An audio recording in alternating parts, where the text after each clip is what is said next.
All right, thank you for staying with the Monday Report. We're still talking about lung cancer and we're squeezing in a few more questions. Let's start from back there, the two of you with your name and question, and then we'll wind up on this conversation. Yes.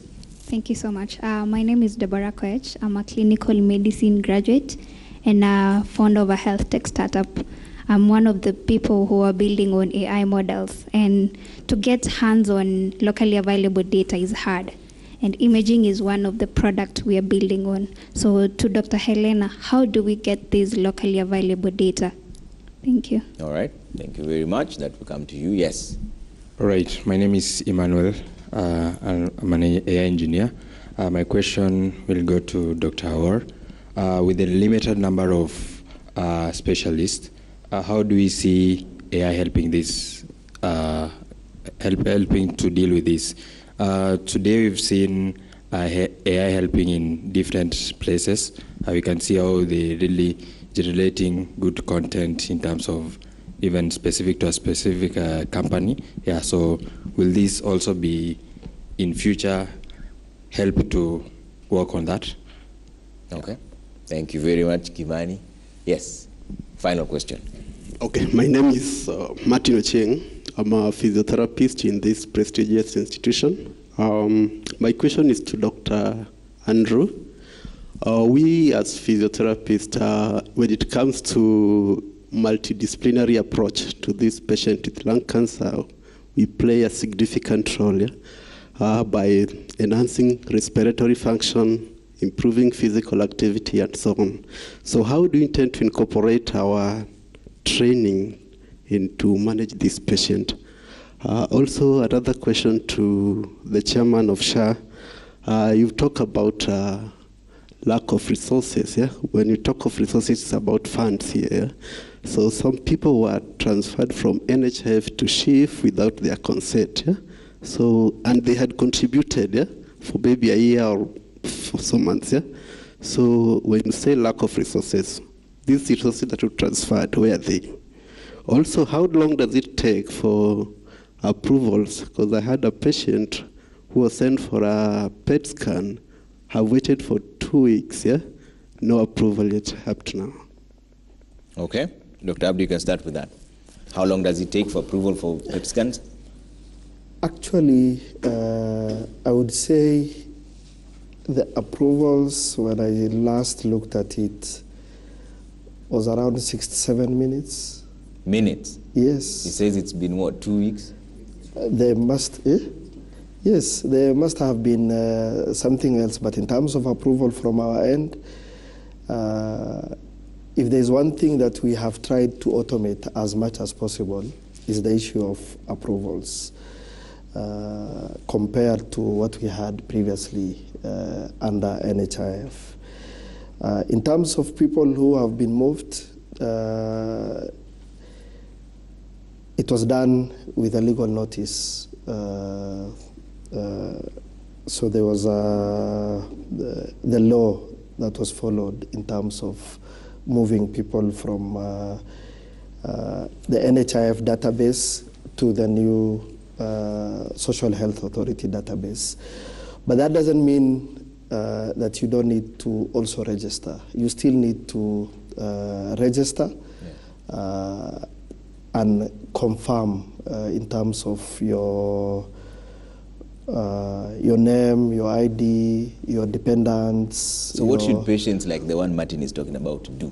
Because he says he's been waiting for 2 weeks. You say it's supposed to be 67 minutes. Unless I find the specific patient, I highly doubt we have a 2-week waiting period. The waiting period could be at the hospital level. Okay. At the hospital.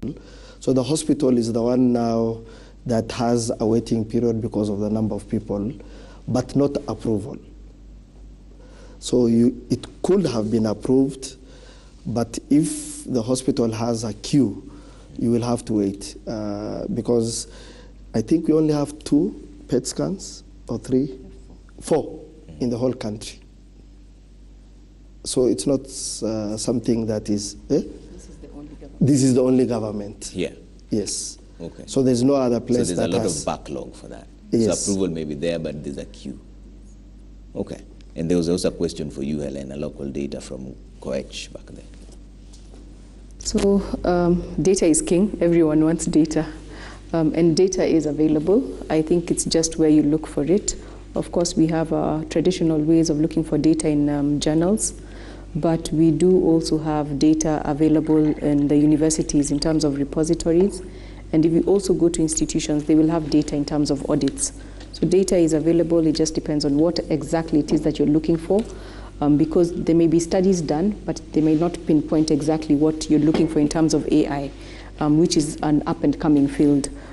So maybe it's just talk to people and No, just to add, I think what she's asking is something that as a country we have had challenges with. Our data is not digitalized.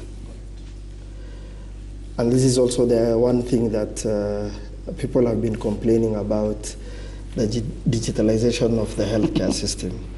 So for her to do her AI, she needs data that's digitalized from across the country.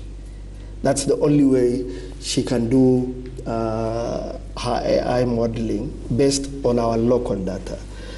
And that can only be available if this program of digitalization under the Digital Health Agency proceeds as expected and has the health exchange, which now gives young upcoming clinicians and engineers to feed into that data and come up with solutions which are localized for this country. Okay. That is one of the benefits that we'll get from that digitalization. Okay. But I always hear about the 103 billion without people realizing that that is a 10-year program for the digitalization of the whole health sector of this country. Okay. Dr. Andrew, there are two questions to you. AI helping to deal with diagnosis and incorporation of trained physiotherapists. I don't know if I can add more to what Dr. Abdi has mentioned about data. For example, in respiratory medicine, we have imaging that we do. I would want to ask any of you, if you've had a radiograph or a CT scan done, which form is it? Do you walk around with it? So the reason why you can't get those imaging tests for you to do your modeling is simply because everybody's working with their radiographs and with their CT scans. And that process of digitization needs to happen for us to actually be able to even characterize diseases, simply because, as I'd mentioned before, it is indistinguishable in terms of symptoms between, for example, tuberculosis and lung cancer. Once you do an imaging test, the AI may not replace a radiologist. The AI may assist a radiologist on which images to spend more time on so that they don't miss. So the good thing about the artificial intelligence is that minimizing the false negatives, okay?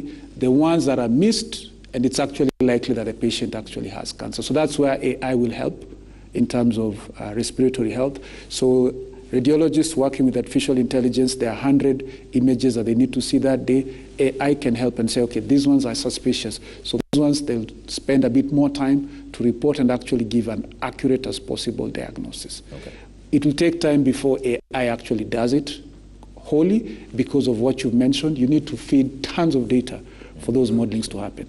Second question was on the role of physiotherapists. In my institution, we actually involve physiotherapists. The National TB program, we actually now have a rehabilitation program for persons who have had TB, so post-TB lung disease rehabilitation. And this is actually a big program because for the first time, we actually have tried to map out where rehabilitation can happen. And of course, this can only happen where there are physiotherapists. So we've started with tuberculosis in terms of rehabilitating those people. TB compared to lung cancer is more like 100 times. So we have about 1,000 cases of lung cancer. We'll have 100,000 cases of TB. So most of the people with respiratory burden are TB. Okay. So those are the efforts that are actually being made in terms of involving physiotherapists. They are key in terms of rehabilitation. What has happened is some of the medications that are coming for lung cancer are so good. So once the patients are started, they just pick up.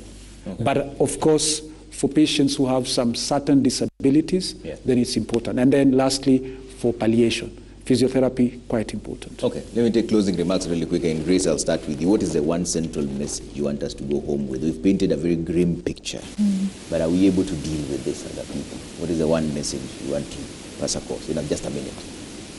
Yes, we can deal with this. Put out there effort between community agencies involved in screening, diagnosing, that is the TB program, NCD program. Yes. So collaboration. Dr. Andrew, closing remarks. Closing remarks, three things. First of all, November, Lung Cancer Awareness Month. I had petitioned Trevor to actually put up our poster. The Respiratory Society of Kenya is actually running an awareness program, not only for lung cancer, but for lung diseases. We have a Run for Your Lungs. It will be held on the 14th of December at very scenic venue, which is Karura Forest. 2, 5, 10, 21, come, run. We are calling it Breathe. Breathe. I've forgotten what our poster is. But we're running for the lung. Breathe easy, run strong. Okay. That's our slogan. Breathe easy, run strong. Do not forget 14th December 2024. You can touch base at our Respiratory Society website. We have a Twitter handle, Instagram, Facebook, all that. You can check that. Okay. Parting shot, there is hope for lung cancer patients. Okay. I want to say there is hope for lung cancer patients. Yes, it is a horrible disease, but in the last few years, there is hope for lung cancer patients. So anybody whose the diagnosis is made today in the Republic of lung cancer, you ought to have what you call molecular testing, as Dr. Helena had mentioned, and a significant number, about 25 to 40% of our lung cancer patients are actually testing positive for certain mutations that they can get targeted therapy. She did not mention that these patients live longer than the ones who want chemotherapy. So there is hope for you if you have lung cancer, hope for you if you are loved one of somebody with lung cancer. Okay. Dr. Helena, and you mentioned molecular testing. Where can this be done? That's the question that everybody is asking. Okay, so we do have molecular testing in a government facility in Moi Teaching and Referral Hospital in Eldoret, and we also have it available in Nairobi at the Aga Khan University Hospital. And we do test for the commonest mutation, which is EGFR, and we do have a targeted agent available for that, free of charge to patients once they're enrolled into that program. And for another one with ALK mutations, we have a drug also available for that, free of charge to Kenyans, as long as they're enrolled on that program and they would benefit. There is hope, and just to echo that there is hope and there is treatment options available in the country. We have health financing available for those treatments and for diagnostics and for treatment as well. And for our brothers and sisters in Kisumu, you can join us tomorrow in Kisumu County, in Kisumu Town, for screening program. We have health specialists available, and they will be able to talk to you more about lung cancer and also other cancers. Okay. Dr. Abdi, closing remarks. Mine is just to encourage every Kenyan to register to the Social Health Authority, *147#, and visit the website afyayangu.go.ke to update their profile and add their dependents and not wait when you are in a hospital, but do a little bit earlier while you are still at home. Add your children, add your spouses, and pay for your parents as well. All right.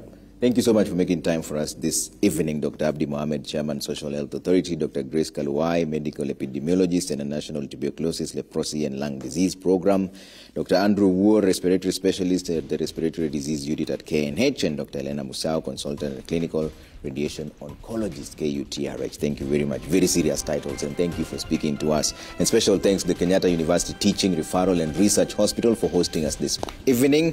Thank you all for watching the Monday Report. That is where we leave it for now.